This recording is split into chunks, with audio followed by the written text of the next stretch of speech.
So one of the reactions that I found fascinating from the left after the death of Queen Elizabeth is some people are outright celebrating her death, far leftists, because they said she represented an area of imperialism and colonialism. They said that she was the last living vestige of the British Empire as it used to be. And I thought that this was interesting because imperialism, colonialism, and the British Empire have been so vilified, but they brought a lot of good to a lot of places around the world. They did also. It's not a purely negative thing. Oh, it's not negative really at all. I mean, taken on balance. And it's also just factually inaccurate what they're saying. The queen was not empress. The empire had fallen. And so she reigned over the Commonwealth, which was the kind of replacement for the British Empire. But no, the empire was gone by the time Elizabeth really came to the throne.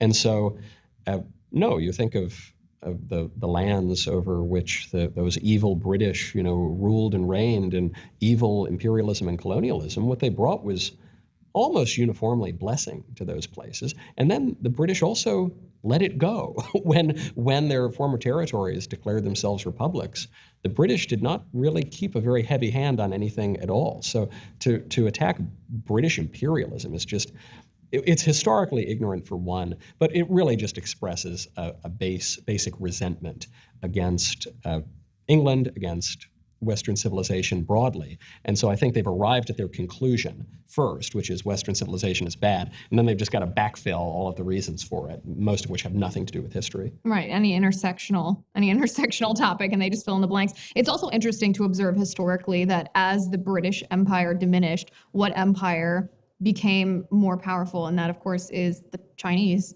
Chinese and the American Empire. I mean, we sort of took the reins from them. And the way that we govern our empire is we don't want to admit that it's an empire. So we use all sorts of soft power, rather than viceroys and different imperial territorial governors. We have NGOs, right? We have non-governmental organizations. We have American corporations. Obviously, the empire of culture and the media. This has spread throughout the world. The intelligence apparatus. We have intelligence operatives in every single country on Earth. And we've got a uniformed American military in something like 40 countries on Earth. So, we in many ways replaced the British Empire. Now China is growing as well as an imperial power.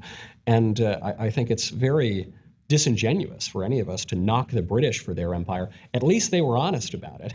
The rest of the great powers of the world, at least in the modern age, we don't even want to admit it.